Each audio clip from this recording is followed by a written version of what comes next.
And we are live. It's Dr. J in the house with Evan Brand. Today, we're going to be talking about how to make your home healthier from the air, from all the different chemicals in the home that could be causing fatigue, causing brain fog, causing a lack of energy and performance. So, we're going to be dialing in just some simple changes that you can make your home better for you. Evan, what's up, my man? How you doing? Doing really well. And we test a lot of people's homes. So not only do we test the body, but we test the home too. And we try to make the connection between what are we seeing in the home and then how does that match up to Right. the body? And a lot of times it doesn't match up, meaning people had exposure from years ago. Maybe they had a story like mine where my grandmother's basement flooded when I was a kid. I hung out in that basement and I breathed in mold toxin. I remember having cold hands, cold feet as a kid. Now I know that it affects your circulation. So sometimes it's a 20, 30-year story for people, meaning decades ago they had this exposure.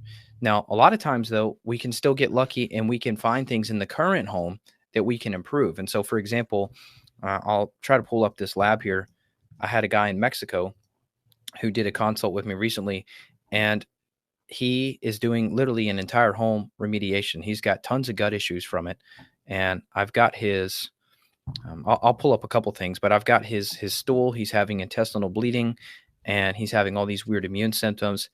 And then when we ran his myco, he's really really high in the fumonisin, and this is a type of mold toxin that comes from water damaged buildings, but it also comes from corn.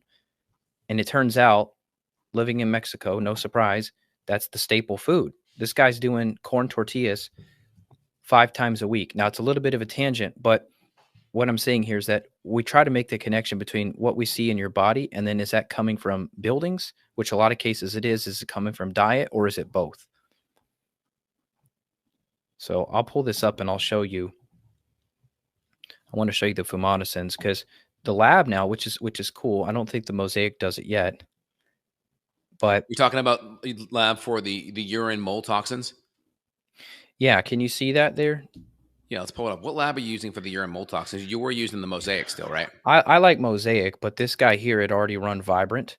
Oh, got it. So Yeah, Vibrant. Yep. I just said that's fine. Let's just use what you've got here. And so you can see here that he had high levels. Now, this is what they found in his home as well. So we do know for this guy, it is a home exposure. His his cabinets, his bathroom vanities. I mean, he said, "quote literally the mold was everywhere." So this was like a major issue in the home. And his wife, and actually they lost their baby, three-month old baby, and of course it was called SIDS. But if you Of look at the course. literature, if you type in mold or mycotoxin SIDS, you'll find there is a link there. So I think this baby Oh, unfortunately that's got sad. poisoned as well. And so Now, with their mold stuff, was it from a leak that they didn't know about, or was it like an acute flood that they didn't quite remediate all the way? Like, how did all this come about? this was just a house that they loved. It was on a golf course and they just bought it sight unseen and came in there. So, was there And previous mold from the previous owner? yeah, exactly. Was it visible, or how did they know it was there No, outside it of a was test? all hidden. They had no idea until they started ripping apart the wall. So there must have been leaks years ago. They start ripping walls off, and then boom, there it is. So everything looked pretty on the surface of it, right? So that's the scary part for people is that if it's hidden in your ductwork or in the walls or behind cabinets, things like that, you could have a picture that looks fine. You could have a house that shows well, but then when you get in there, you start to have all these health issues. And the cool thing about Vibrant, look here, they say that cereal, especially corn, is a big source of that. And we know that this is toxic to the liver, definitely toxic to the kidneys. So this guy was having tons of symptoms. Like if you look at the mold symptoms list, he had everything. And so he's out of it now. He's in an Airbnb. He's feeling much better. And then now we're just going to start detoxing him and hopefully no more And fertility issues. it's tough with mold, right? Because I look at it like as people, like you talk to any plumber, you talk to any like GC who's like looking inside of walls in people's homes, they see stuff all the time, right? All the time. And so the question is, well, I should say, the implication is now it's easy to feel anxious and do I have to tear down every wall? And so my thing is it in the air? If it's not in the air, you're not breathing it, right? And so it's good to just do a simple air test.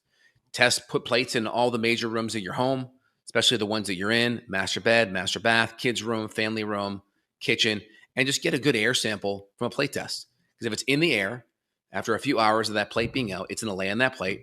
You're going to close it up. It's going to culture. It's going to grow. You're going to see. And again, it's not just the mold, it's the mold mycotoxin. So for this one, that was a mycotoxin based mold, right?